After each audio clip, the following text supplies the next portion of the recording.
the unremitting trauma inherent to Western civilization. She has completed training in sensory motor psychotherapy to support somatic healing for trauma and attachment wounds in her community, and co-leads permaculture work at Church of All Nations.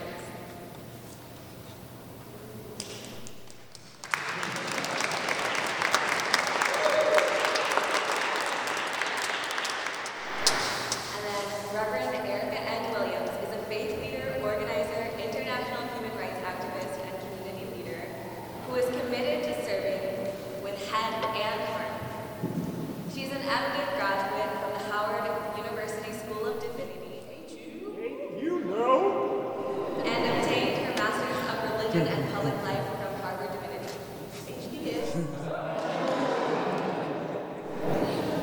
Reverend Erica is ordained in the Christian Church, aka Disciples of Christ, and the context of her ministry lies in the intersectionality of faith and organizing. Currently, she is the National Social Justice Organizer for Repairers of the Breach, an interfaith organization founded by Reverend Dr. William J. Barker II. In addition to serving as organizer of the Poor People's Campaign, Reverend Erica is the founding pastor of Set It Off Ministries, an international interfaith, intergenerational ministry that seeks to empower, educate, and emancipate poor and working class communities around the world. Please give a hand.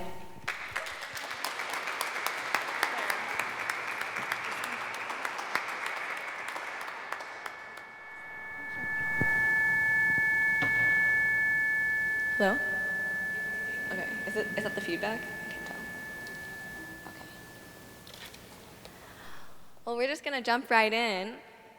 I have a bunch of questions here, but really, I'm just gonna ask you both to share your stories about your healing, what that's meant for you, how it relates to your faith. And just really have this opportunity to hear testimonies from the both of you. I know Reverend Erica started telling us about that in her sermon just last night. What a blessing, what a gift. Yes, but would either of you like to start us off today? Thank you, Claire. Thank you all. It is a true honor and privilege to be here today. I just want to give a shout out and a thanks to Aaron and to the student committee for organizing this conference.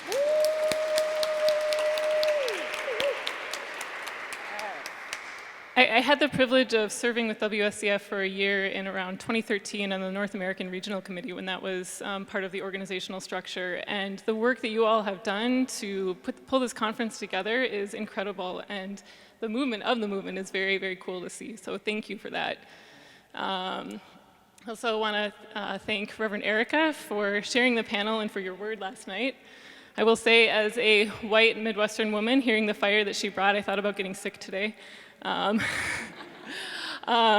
then she said we had to activate and accept ourselves, so I am here. Yeah.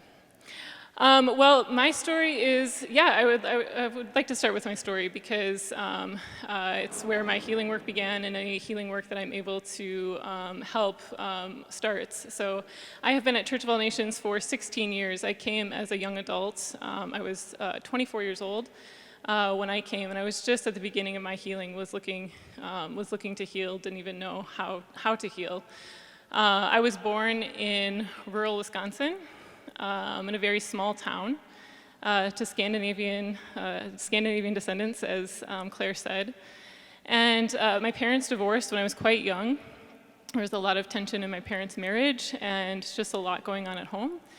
And kind of carried that brokenness with me throughout my childhood and young adult life. And was trying to make sense of myself in the world, and was very heavily involved in the evangelical church for most of my upbringing, where I found a sense of safety and belonging, and really was trying to attach to God to find some of the missing attachment and love that I had been looking for in my family of origin. But my discipleship journey and my healing really began in earnest when I came to Church of All Nations in 2004, 2005. And I was having a conversation with my new pastor, Pastor Jin, who you heard this morning. He's been my pastor and mentor for the last 16 years now. And I was explaining to him the emptiness that I felt inside. I was suffering from anxiety and depression, and just really having a hard time after graduating from college and trying to make my way in the world. So I explained sort of this anxiety that I had, and I said I was really searching for God, and like, could he help me find God? Because I was having trouble finding God. And after asking me about my family of origin and my story, he looked at me, and he looked me in the eye, and he said, "When I look at you, I see hundreds of years of Western civilization." I had no idea what that meant. Absolutely no clue. But through the course of the conversation, Pastor Jin helped me to locate myself as a white American in not only American empire, but in the whole project of Western civilization, reaching back to the Greek and Roman Empire, and helped me to locate my experience and even my broken family within the context of Western culture, which, as I learned, is inherently a culture of wringing out the spirit. It's an anti-spirit culture, because Western civilization is about gaining safety and wealth at any cost, and wringing out the natural, suppressing anything natural and indigenous to do so. And so suddenly what I had felt like was the absence of the spirit in my life, I realized was not of my own making, but was the result of a very dead and deadening culture.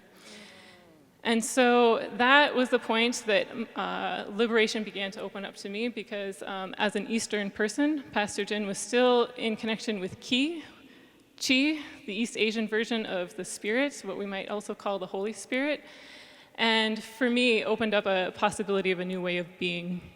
And so I would say, for me, that was the start of my healing journey, and have spent many years since unpacking what that means and trying to heal from the disconnections that Western civilization, Western culture, Westernization, which we've talked about a lot today, does to communities, does to family, does to our ancestors and our lineages, to connection with land, and connection to even our own bodies and selves. And that is an ongoing and long process.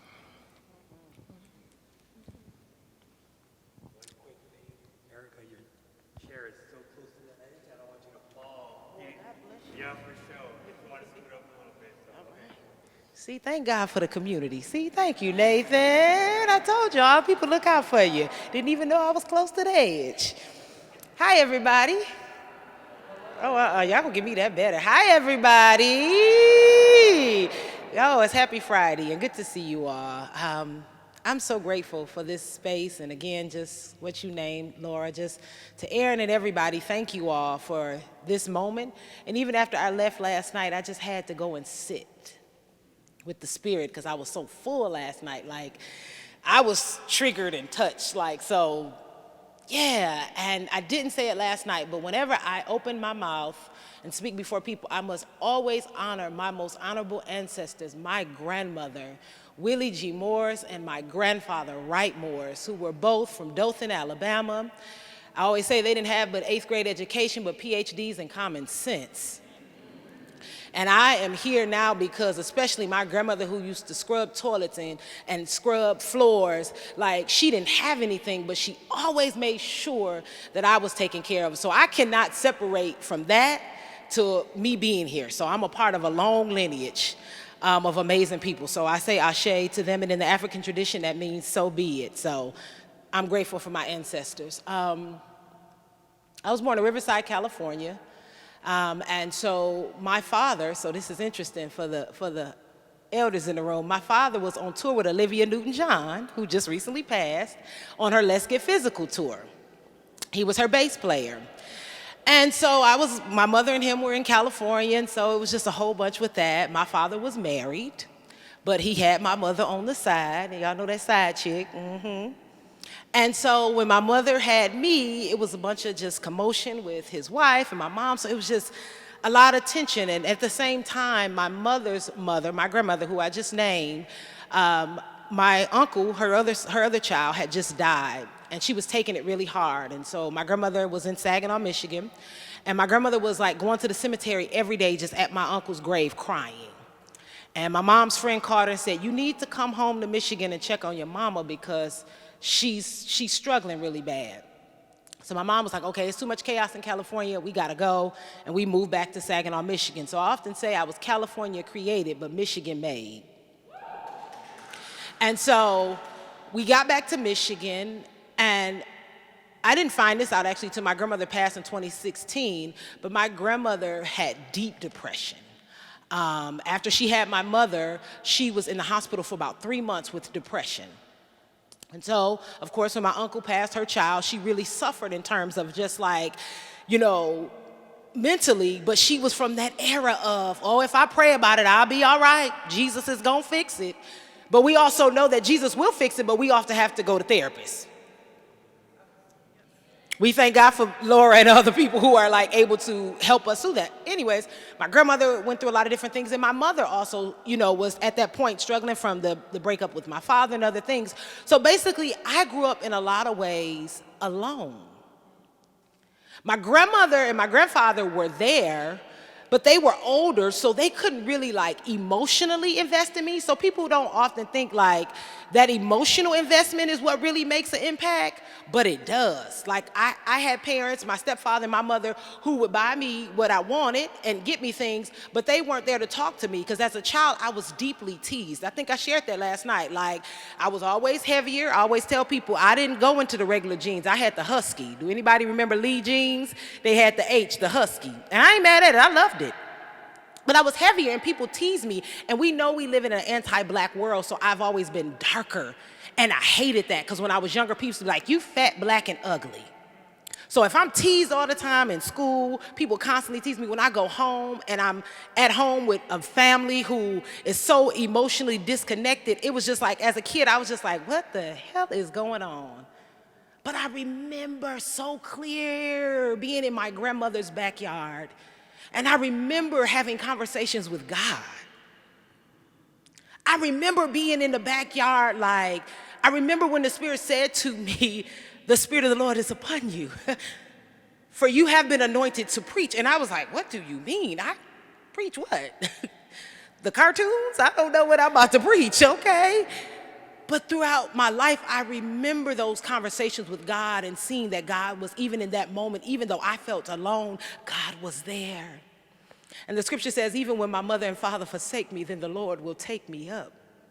So throughout my journey, I've had those moments, but I can't lie and say to you all, it hasn't been hard. It's been hard, y'all. And I don't want to go all into it because I don't want you all to be like, oh, woe is me. It's not that. But what I will say to you, for many years, I suffered in silence because I was the strong friend. Because folks would come to me and ask me for advice and encouragement because, like I said to y'all last night, I've always known I was called to preach. I just didn't answer the call. I kept sending it to voicemail. But there was something inside of me that the Spirit was exuding, and people saw that, so they would come to me. But while they were coming to me, I was crying out myself. And it wasn't until 2018 when I hit the wall when I was like, if I don't do something, I'm not going to be here anymore. And I had to reach out and get like therapists and so many other people to help be a lifeline for me. And so I want you all to know, like, as we're sharing our stories today, I want you to know if you're going through something by yourself, you are not alone. We all going through something.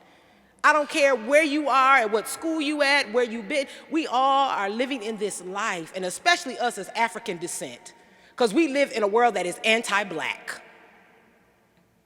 And so at the core, I'm still on a healing journey. As old folks say, I'm not where I used to be. I thank God, but I know I still got a journey to go. But I'm thankful that I am able to sit here with you all today, because if it had not been for the Spirit of God and for God showing up in people, I would not have been here. Thank you, both of you. I'm wondering if each of you could talk a little bit more about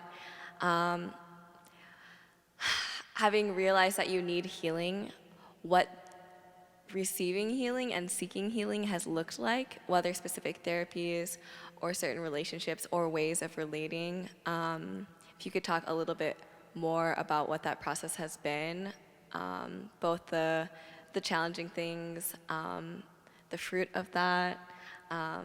So Laura, would you like to start us off again? Yeah. Thank you.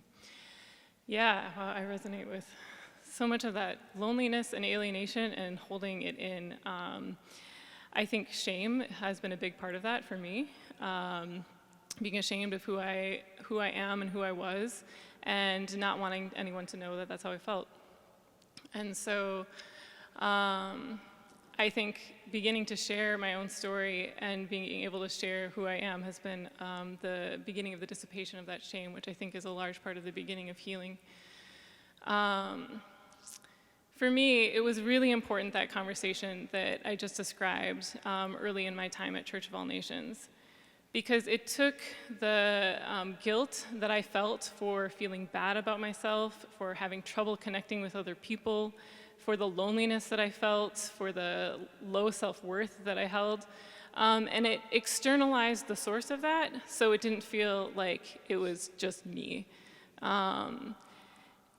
When I first, so 15 years ago, when Pastor Jen asked me about my family of origin, I thought, what does my family of origin have to do with my spirituality and my relationship with God and how I feel about myself?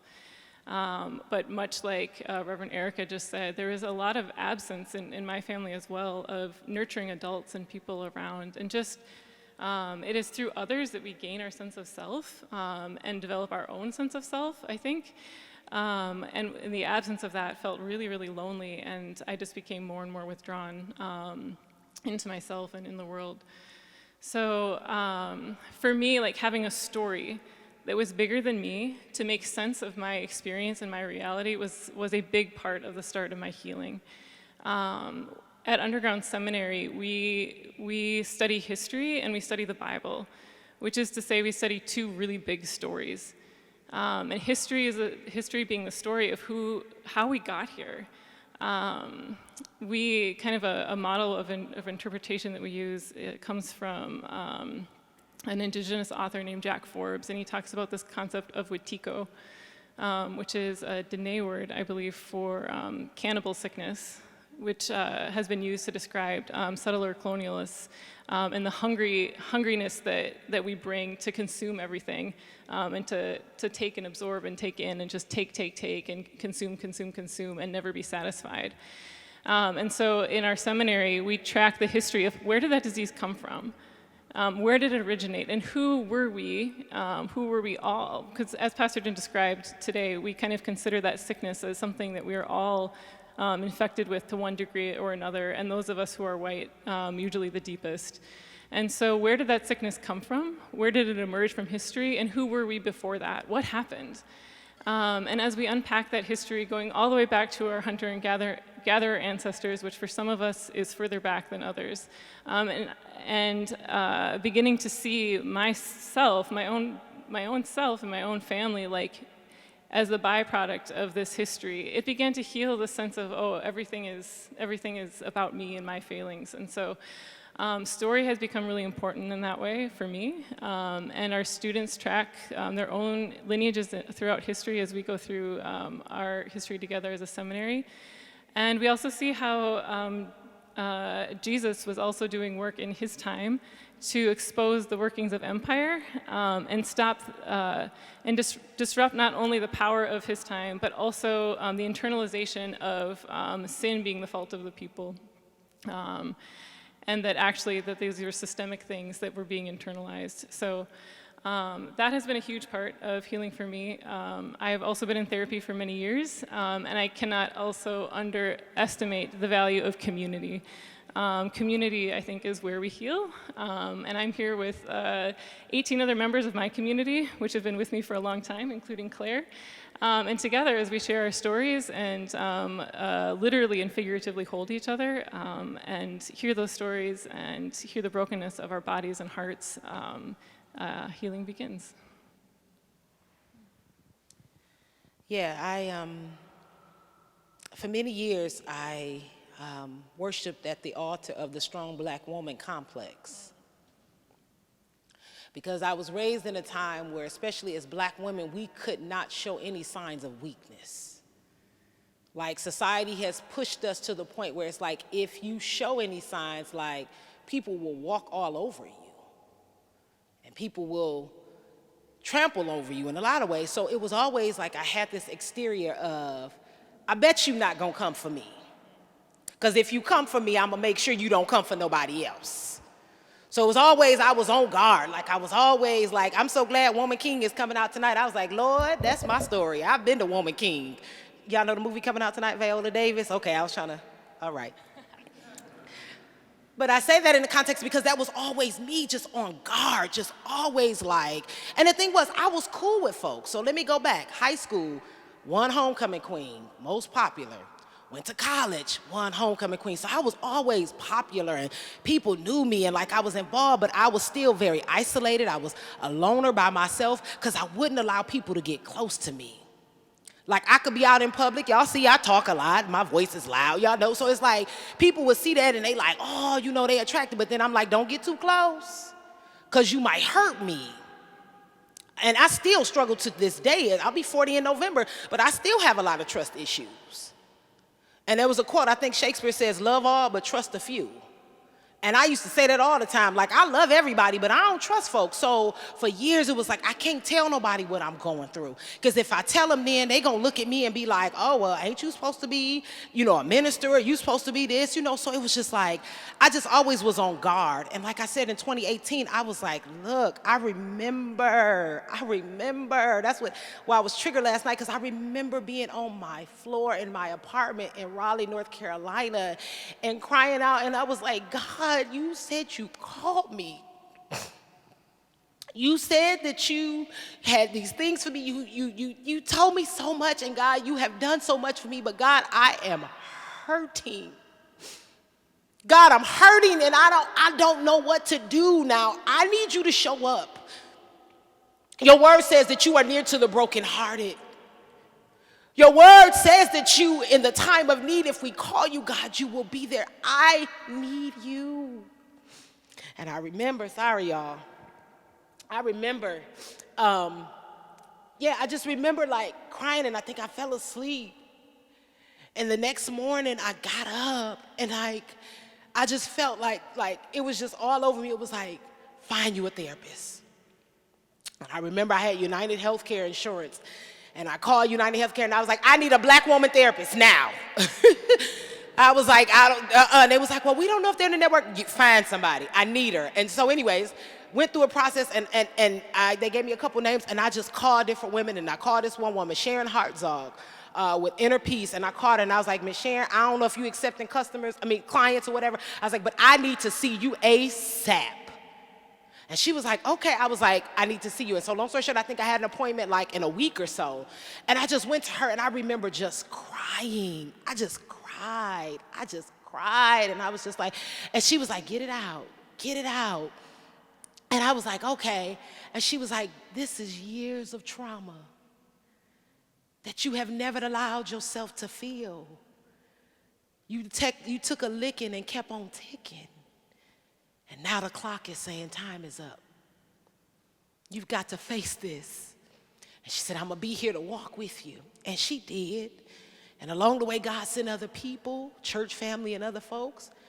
And as I began to go through that process, I told y'all last night I was like 300, at one point like 360 some pounds. And again, I don't want to fat shame. I please hope nobody hear me when I say that. It is nothing wrong. We are all beautiful and healthy. My doctor was just like, your heart is working overtime. And I'm scared you're going to have a heart attack or a stroke. And so as I was going through the healing internally, I said, okay, God, we got to get this weight together. And so I went in 2019 and I had gastric sleeve surgery. And I don't know if you all are familiar with that, but that's one of the bariatric surgeries. And so I had that. And so as a result, I've lost about 150 pounds. And it's been still a struggle because I'm an emotional eater. I eat when I'm sad. I eat when I'm happy. I just eat. I just like it. And I like food too.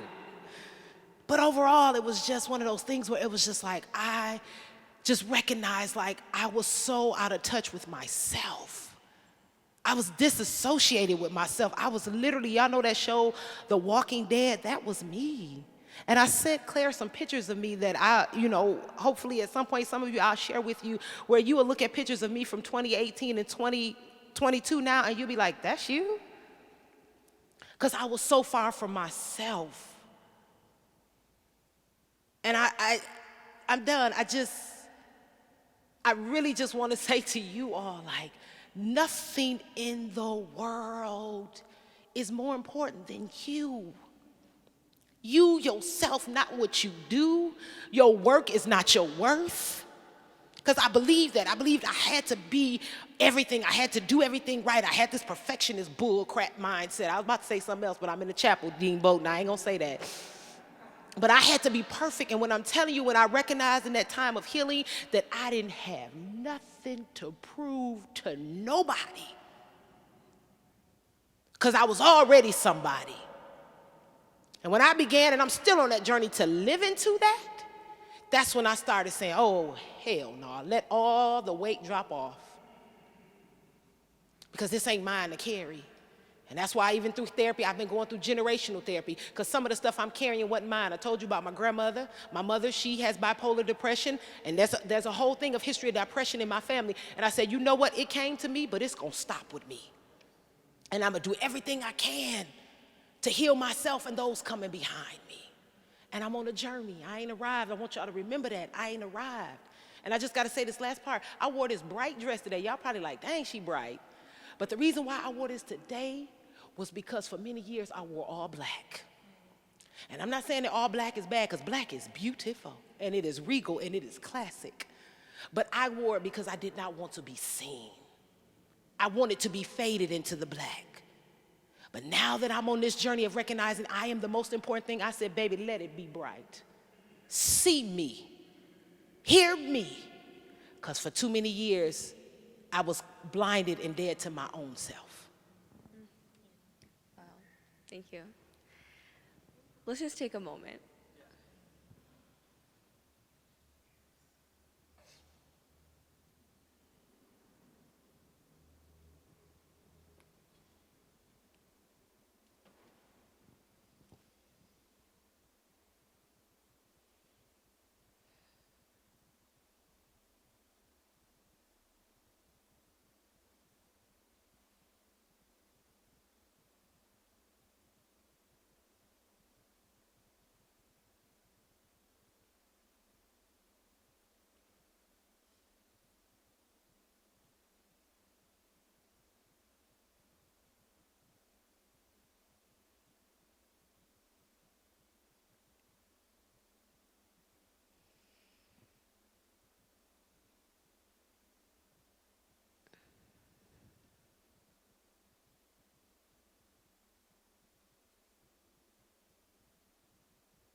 Let's take a breath together.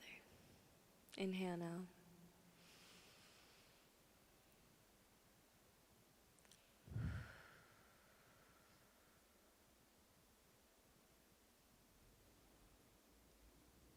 One more.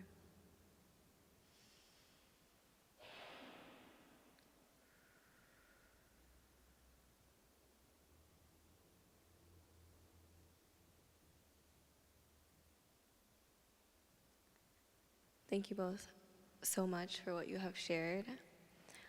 We're going to take the next 10 minutes to just spend some time processing what we've just heard, and feel free to take this time to sit in silence, or if you'd like to discuss and share and reflect with the people around you. And we'll come back for some Q&A, and then I'll also give them time to, say anything else they'd like to say at the end there.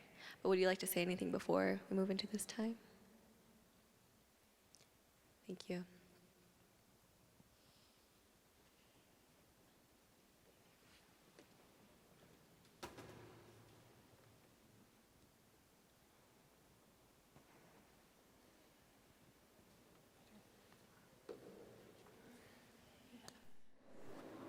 Hi, everybody. I'm going to bring it back now.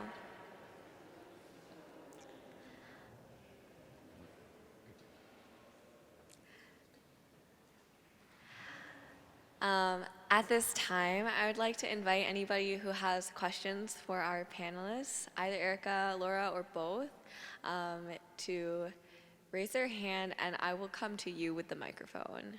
Yes. Okay, one at a time. And if you could introduce your name and where you're coming from, your pronouns too. Yeah.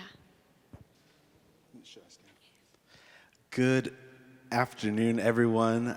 My name is Deshaun Jones. I use he, him pronouns, and I am a junior mathematics major, econ minor at Howard University. I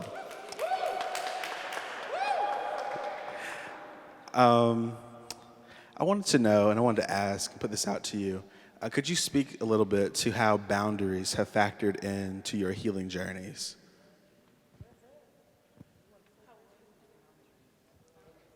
So the question was, how have boundaries factored into your healing journey? No is a complete sentence. I've had to learn that. I have that actually written on my wall. And I have come to a place now, if my soul does not feel excited about doing something, then I say no. Because I'm at the point now I need to be involved with things that feed my soul and not drain it. And that can be people, places, things, whatever that may be. And so right now, where I have set up in my life, I'm very intentional about what I let into my orbit. So my friends that know me who are HDS, like they know I like to kiki, have a good time, and do all those things, you know, or whatever.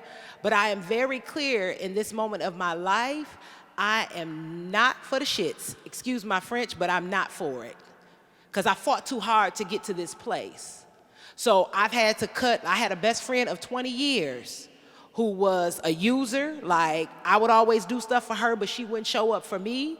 And it hurt. Like, I had to release her, but I was like, I can't go, because in 2018, that was like the death of me. I feel like, and then the Spirit resurrected me.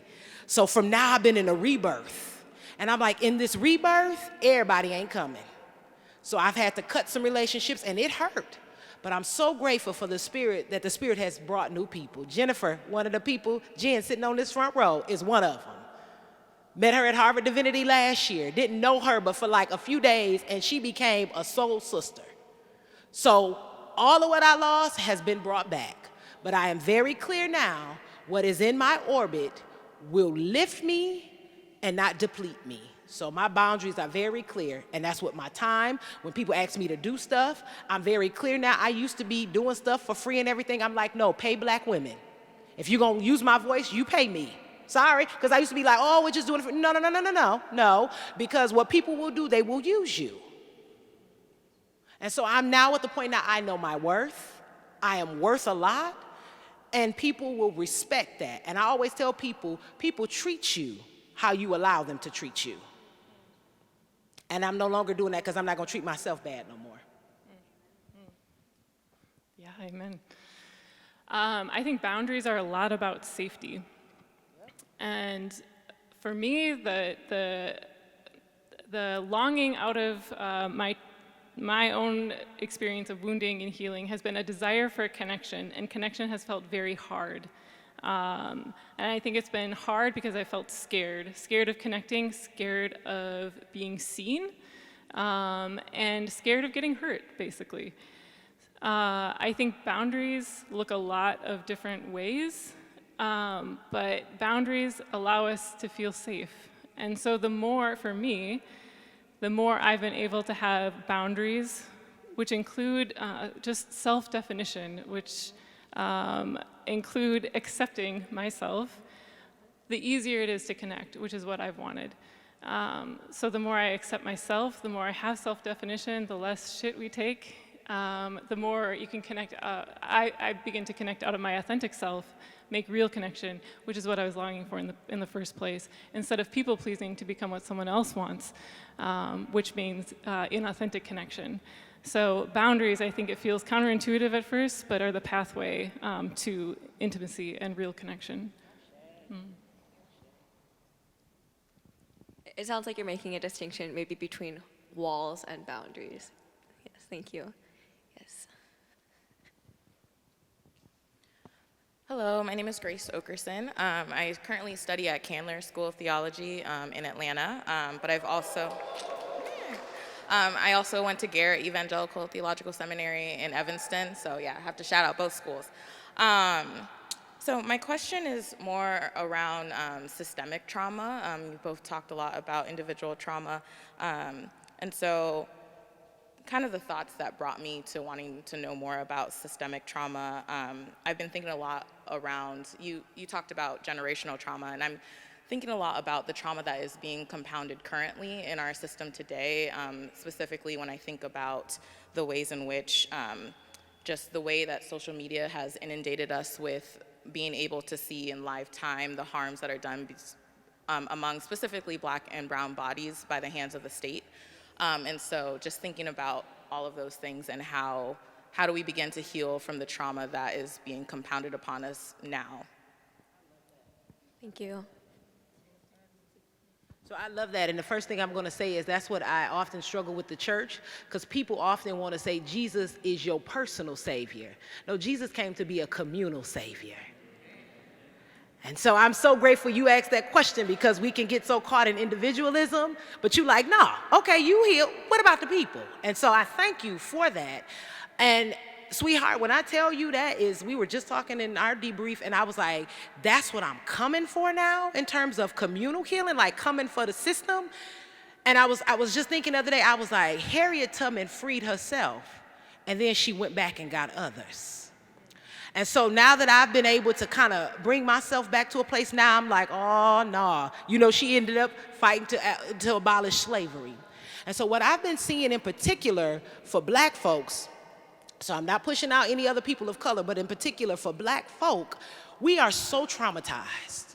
One, we were enslaved. We were brought here as cattle slavery on boats. We can't even get into all of that. I don't even want to unpack all that because that's so much. But people think slavery ended. It did not. It continued. And we never have been able to heal. I often call the names of my ancestors who survived the Middle Passage.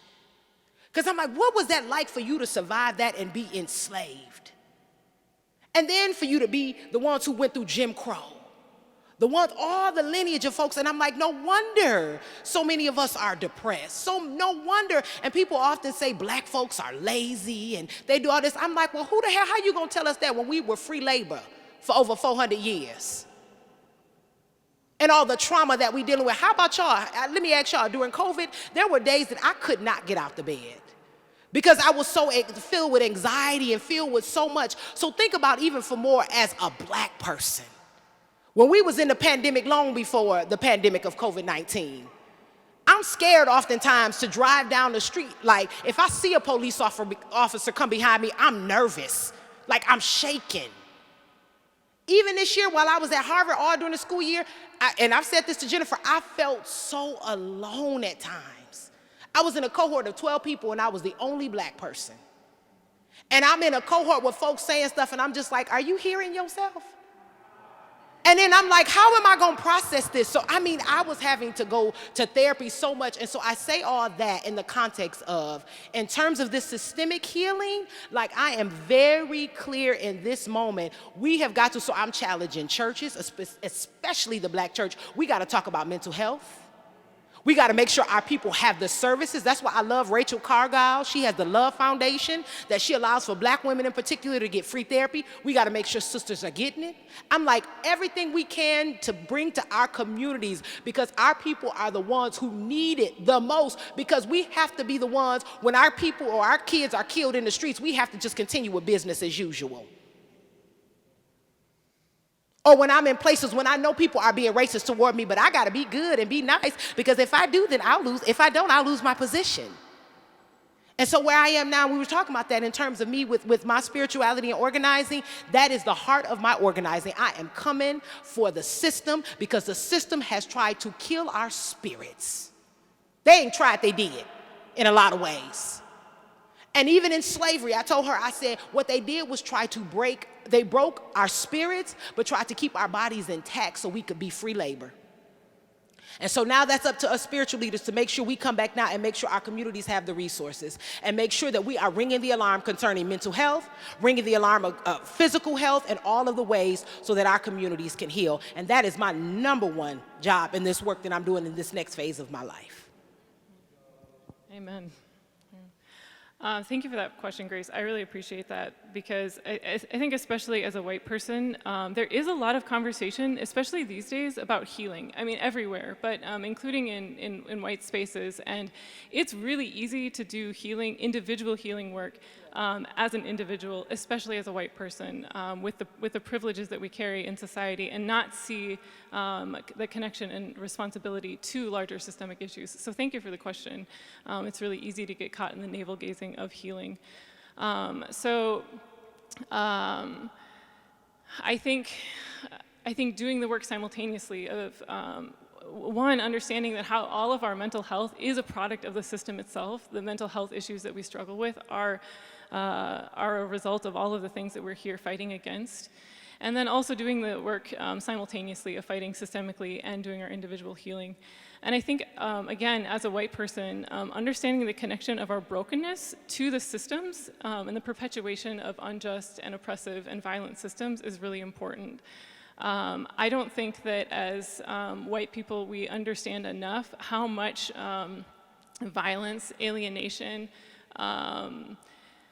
personal devastation, feeling of rejection, all these things that anger that well up inside us and that result in violence, and how so much of that is at the heart and underneath so much of the violence that is perpetuated in racist and other ways in our society. And so when we can start to make the connection between the brokenness inside of us and not doing that healing work, the personal healing work, alongside the systemic healing work, when we can do both at the same time, then we get at the root of what's causing the violence in the first place. So I think it's really important to work at both levels and to understand like what is the root of the violence that is out there, and the ways that is easily manifest through us if we don't do the personal healing work, and the ways that we can be blind to the systemic if we're only doing the healing. So thank you, Grace. Thank you. Other questions? Yes.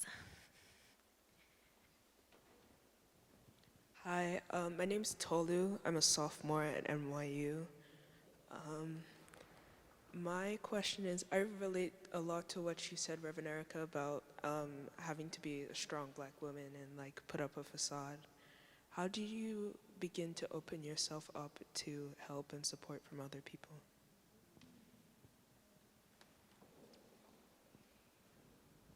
Thank you, sweetheart. And you are so beautiful. Can I say that? I saw you yesterday. I was like, yes. I was like, come in here. So, sorry, awkward. Pleasure to meet. Thank you for that question. I still struggle with that because for so many years of, again, worshiping at the altar of people pleasing, it is so hard to receive. Because I feel like if somebody give me something, I got to give it back. Like if you do something for me, I'm like, oh, I got to do something back. And it's like, no, just receive. And I have got to name my partner in this space, Aaron Scott. He is my boo, and we've been through a lot. I put that man, Lord, through so much. But he, in this moment, or in our time together, has been very clear, and he was like, let me love you. Let love in. Let me see you. Like he's always saying to me, he's like, and I'm not trying to hurt you. And he hasn't. We've been together 3 years now, and he hasn't. I've done a lot of crazy stuff. Thought he'd done a whole bunch of other stuff, but it's like he's been consistent and showing up. And so I'm on that journey of trust. Because for many years, that's why I said to y'all last night, I didn't trust myself. So as I'm learning more to trust myself, I can open up to receive from other people and remember everybody is not out to get me. And that's been hard, especially when I came from a family that was like emotionally disconnected and being black in society, all of the things. And so now what I'm allowing myself is to just allow, one, for the Spirit to lead people to me. And God has done that. I will be so honest with you. One of my mentors, Reverend Savina, is sitting here right now. And like, she has been such an elder and like a mother, like in my life. And so that's why I'm saying, like, I had to allow myself to begin to see that. So the only thing I guess I would say to you is pray. And ask the Spirit to lead people to you that will love you and that will pour into you and don't want nothing. And I promise you that it'll happen. I'm a living witness of that. And you receive, because you are so beautiful. And I know you smart. You at NYU. Hell, I know they ain't just letting nobody in there. So I know you smart. And I know your heart. I don't even know you, but I can feel your energy. So you ain't got to do nothing. Let people love on you. You're worthy of it and deserving of it.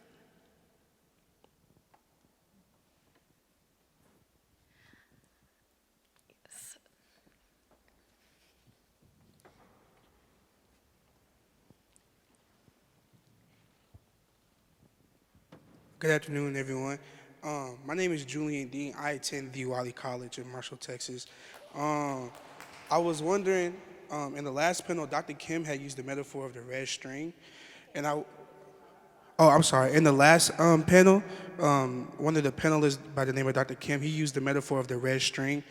As you reflect on your healing process, are there any literary resources that you would recommend? Literary resources. So I'll just repeat the question. So you're referring to the red string metaphor from the previous panel, and are there any literary resources that you can point to for that? For the metaphor specifically? No. Or just the process of getting out of all this, yes.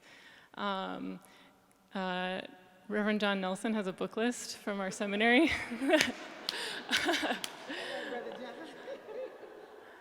I think there's a lot, but I guess rather than any particular resource, I would just emphasize like learning your history, your own story, both your family story, but even further back into your people's story. And for me, that has been, and especially if you can do that in diverse spaces and understand and hear other people's stories, it helps you define your own even more, has been the path through the maze for me. And that has been also under the guidance of a mentor, my mentor, Jin Kim. So for me, that history and finding good stories and understanding and unpacking that has been a huge part of the path out. And for some text, in particular, this book called The Unapologetic Guide to Black Mental Health. This is a book that I would recommend. It is amazing. Like, it has been so key in my journey. And also, there's a website, it's free mental health. Just put in like free mental health for Black people. It's a website. And on there, they got a lot of books and like information and like good stuff. I would also say the book called The Alchemist. The Alchemist was so good on my journey. What's the author name? Come on, you was nodding with the map. Paulo Coelho, thank you. I couldn't think of his name, but it's a good book. And it kind of helps you to sit with yourself, to kind of unpack. And then even Deepak Chopra's The 7 Spiritual Laws of Success. And I know he's talking about success, but it's ultimately like the spiritual laws of like really tapping in to your own divine nature. So there are some, I would love if we could put a list together, Claire, and send out to folks, because I think this is such a critical piece. So I would be willing to let us like draft some stuff and send out, because it's a lot more other things. But I will also say, and I'm done, the number one thing, and this is what I was just telling somebody the other day, I just recently moved to Seattle, Washington. And Seattle is like the evergreen state. It's so beautiful. I mean, it's just elaborate. We went out to Olympic National Park, and the whole time I was out there, I only saw 3 other Black people. And I was like, now what in the world? Why is it this? I say that in a lot of ways, and I'm sorry, please don't feel slighted, anybody else, but in particular to Black folks. Like, we are not in nature like as we should, and that's where healing is. That's for everybody. I'm sure some of y'all know that, but we have to get more out in nature if we can find those ways and just be with the earth, because that is also healing. There are days I just go outside barefooted and let my feet just stay in the ground, and I feel recharged. So I would just admonish just like being in nature, letting the universe like just love on you and heal in that moment. Thank you. Yes.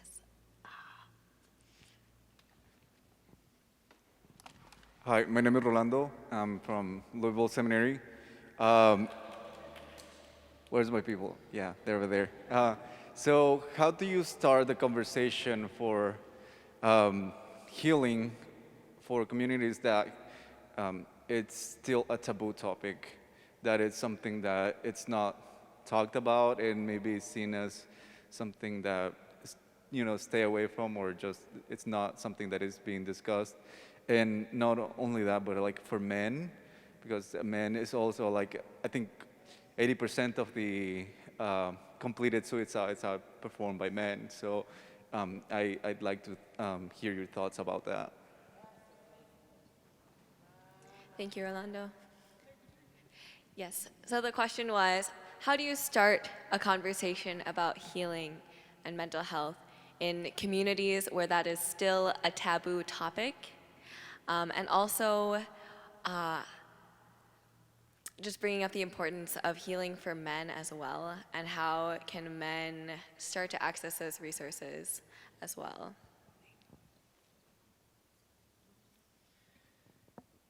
Yes, thank you. That's a great question. I'm just going to talk a little bit about not to make this conversation simply black and white, but out of my experience, and hopefully maybe there's something helpful there. I think a lot of it, or one way at least, is by telling our own story. So of our own vulnerability, beginning vulnerability. I think as a white person, I think we're not okay. White people are not okay.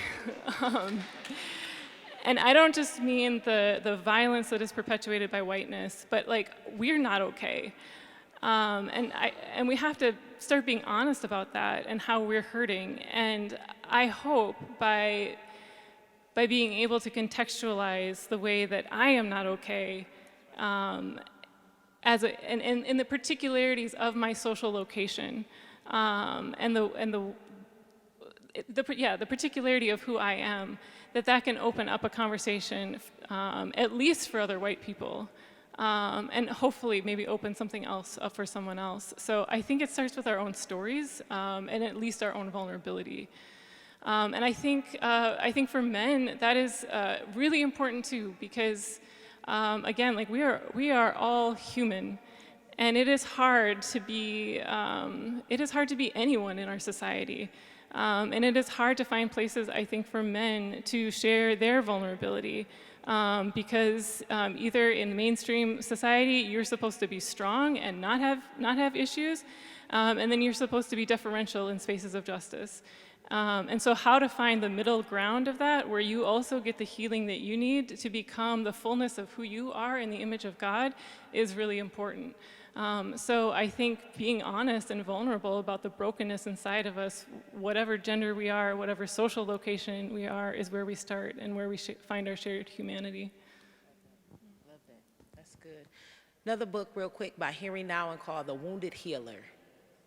It's one of my favorites. I don't know why I didn't say that first, but if you haven't read that, I would admonish all of you to read that, The Wounded Healer, because it says, who among us, because we're all wounded, will be the healer. And so one, I would say embodiment. I think the thing that I have come to understand in my life, it's not about me trying to change other people or do all that. Let me live what I proclaim. And so I'm very clear about like just embodying the healing journey, because as I embody it, others are able to see it. And they will ask questions or they will talk. And so that opens the door in some ways to conversations with other people. I think on our college campuses or in our faith centers, we have to see this as a critical component. Oftentimes, and please forgive me, I want to say this because I'm not just here for black folks. So my white folk, my brown folk, my Asian folk, I love all y'all. So I need to say that because I feel like I've been saying things to black folks, and I say that because I know those are the communities I often work with. But I recognize all of us in here have been impacted. So I want us all to be healed. So I need to say that because I don't want none of y'all leaving out of here like, oh, she's only for black people. Hell no, I'm for all of us. Because the system is trying to take all of us. So I got to say that because I really am.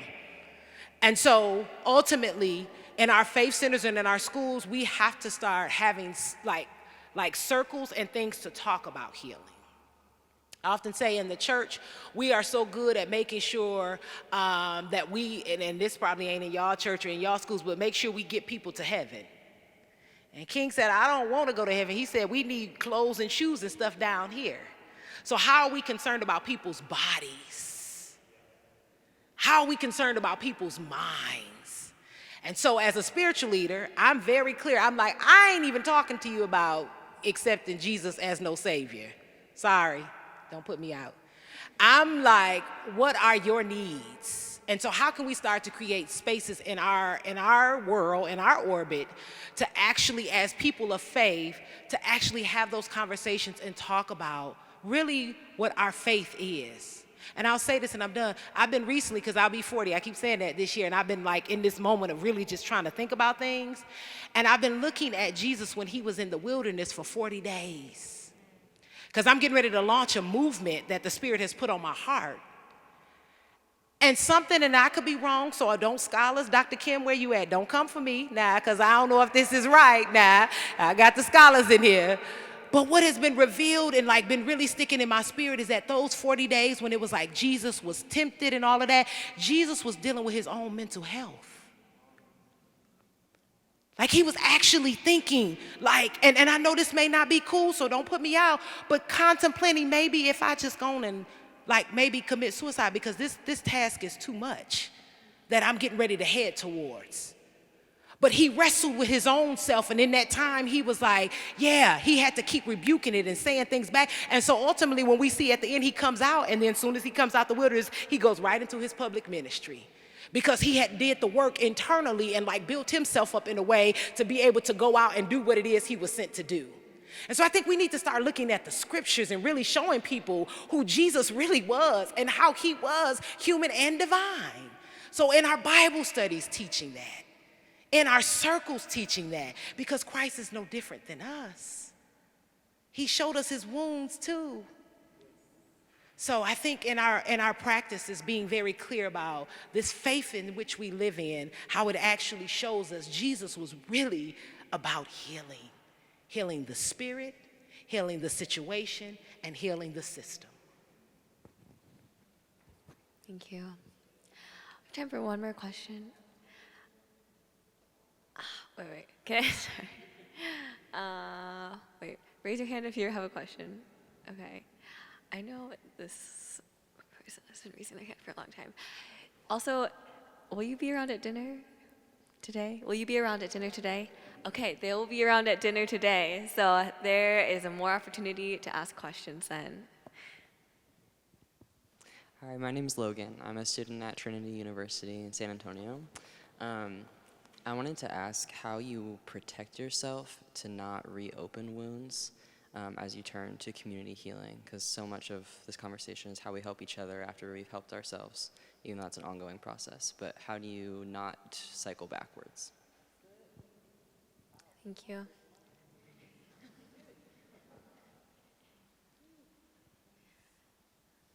So how do you talk about your needs without, I think what you're saying is going back into the trauma again and maybe reliving that? Accountability partners.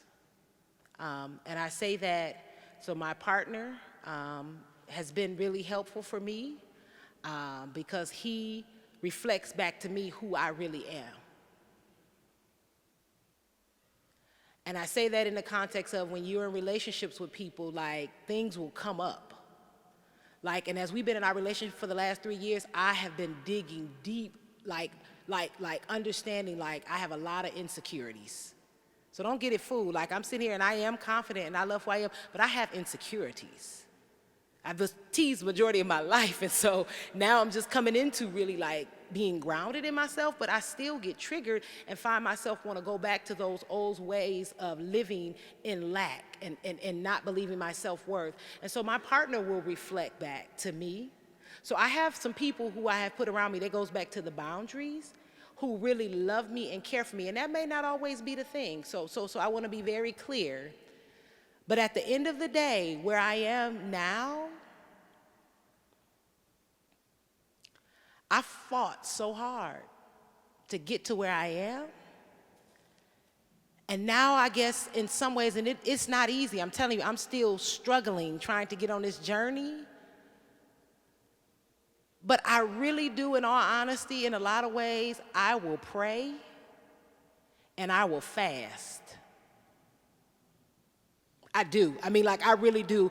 And I'm like, Spirit, I need you to help me. And then the Spirit, because the Spirit works in people, will send people to lift my arms. So I have accountability partners, and I lean heavy on the Spirit, because the word says it is not by power nor by might, but by my Spirit. And so I call upon the Spirit of the living God and my ancestors to come and to help me, because I can't do it by myself. I can't do this by myself. I don't know nobody that can. That's why I said last night, we got to look for those above and below. And so I'm very clear about that, walking in my spirituality and accountability partners.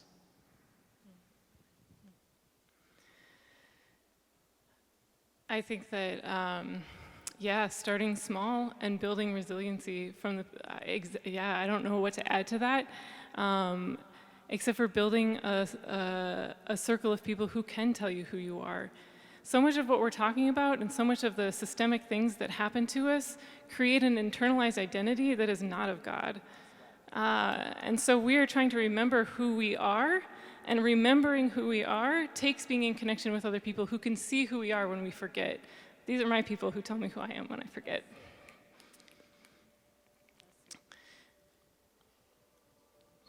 So we have to go down deep to find our roots of who we are and how we are connected in those roots, and then remind each other, because there's a lot out there telling us stuff about ourselves, and it'll tell us in different ways, because we're all very different people, and it's got a lot of ways of attacking. And there's a lot of pain in this room. All of you are holding a lot of pain. And so there's so much of that to release, and it's hard and it's scary because it's the world and it's other people who often gave us that pain in the first place. But as we can find some safe places to begin to open that up, and other people can remind us of who you are, how beloved you are, how in the image of God you are, how no matter what you do, you are loved, beloved, you are a child of the earth and a child of God. And we can begin to internalize that. It might take a while, and that's a process. The stronger we can be and open up more and more, take more risks, and then begin to tell other people. And we can do that in our process as well. So one day you might be struggling and need me to tell you, and another day I'm going to be struggling and need you to tell me. And I think the full diversity of who we are, the more diverse voices we have reminding us who we are, the stronger that we become. Thank you.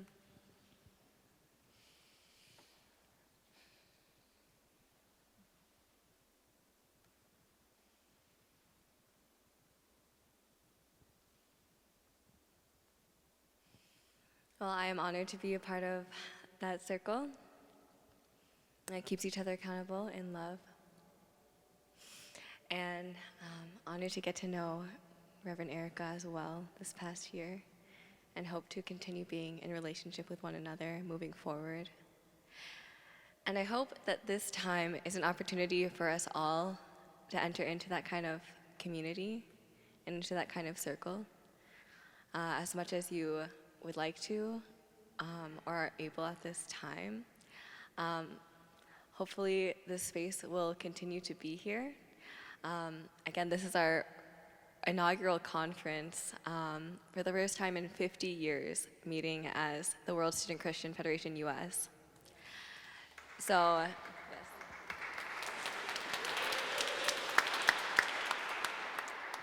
So we have an amazing opportunity here to connect with one another and encourage each other, and be the kind of friends that it takes to go on this journey of healing together, which, though ultimately good, is hard and is very difficult. So I just want to thank Reverend Erica and Laura again for sharing their lives, their stories, their experiences, and their wisdom.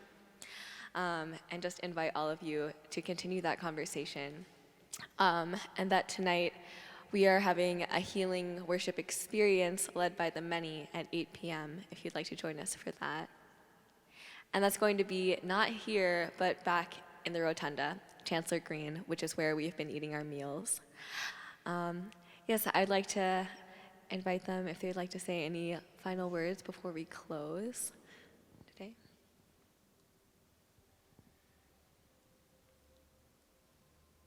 The personal is the systemic, and the systemic is the personal. And I think our healing of the world and our healing of ourselves are the same thing. They're different and they're the same, and we have to understand that connection. So you matter, your pain matters, connecting it to the work of the world matters. And as we each understand who we are deeper and deeper, we gain more strength. So do that identity work, do your healing work, and do the work of the world at the same time. But take care of yourself. Know who you are. Surround yourself with a community who can remind you who you are, so that when you forget, others can remind you, and so that you can be strong and in the world, but not of the world. So I ask each of you, when you leave, before you leave this weekend or when you get back, write a small vow to yourself. Whatever that looks like. I don't want to put any lines on it, but as I've been on my journey, I have written vows to myself. People think that only happens when people get married, but what do we promise to ourselves? So I'd ask each of you, if you want to write a vow to yourself. And then I want you to get 3 things that you feel about yourself and say them every day when you get up, even when you don't feel like it. Every day I get up, I say, I am beautiful, I am bold, and I am brilliant. Even on days when I don't feel like it, and it's on the days when I don't, when I say it, actually something actually helps to lift me. And so I would ask you all to do that if you feel inclined, a vow to yourself, and 3 things, and you can post them around your space. I have them written in different spaces of my house because I want them to reflect back to me, and what we put out will come back to us. We are the authors of our words, predict where we are, so I want you to do that. And the last thing, if it's okay, Claire, I want to have a word of prayer. And I know that there are other spiritual leaders who are here. Where are my spiritual pastors? Pastor Kim? Who else? Where are the other pastors? Where are the 2 people who doing the spiritual stuff? Can y'all come? Can y'all come? Come, just come for me real quickly. Come on, Laura. Come for me real quickly. I'm sorry, and I don't mean to be like just putting folks on the spot, but come on, because we do this as a team, and just because we're clergy don't mean that it's like we know everything. But I felt this so strong in my spirit, and I apologize, Claire. I so apologize. But if there, and don't be ashamed, I need in this moment for us not to feel any way, because ain't nobody in here, like I said, we ain't arrived. And I often hate sitting on panels up, because just because we sit up don't mean that we looking down. We ain't got it. Told you, I'm still on a journey. But if there's anybody here that wants prayer, for somebody to stand with you, I'm asking you to come. I'm actually going to have prayer with one of these folks because I'm facing some real major transitions in my life that I'm in need of some strength and needing people to just lift my name up to the Spirit. And so I just, for a moment, we ain't got to do it long, and you don't have to do it here now. If you want to do it after, when we go on to dinner or somewhere, do that. But I want to open this space. I'm sorry, y'all. If y'all are okay with that, if you want to have prayer, please come. And don't be ashamed. I really hope you don't see this as being a shame, because what I'm telling you, we are in this space right now, and I feel the spirit so heavy. And I don't want y'all carrying, if you got something, don't carry that alone. There are people here who can walk with you. And I want you to know the Spirit loves you, God loves you, and God doesn't want you to suffer in silence for the many years that I did. Because I wouldn't be truthful. So whoever you choose, wherever you go, if you want prayer, please. And again, you don't have to even do it in this moment. And those of you, even if you don't come up, just begin to pray silently in your seat. Extend your energy to others. Thank you. Oh, yeah. Do you want to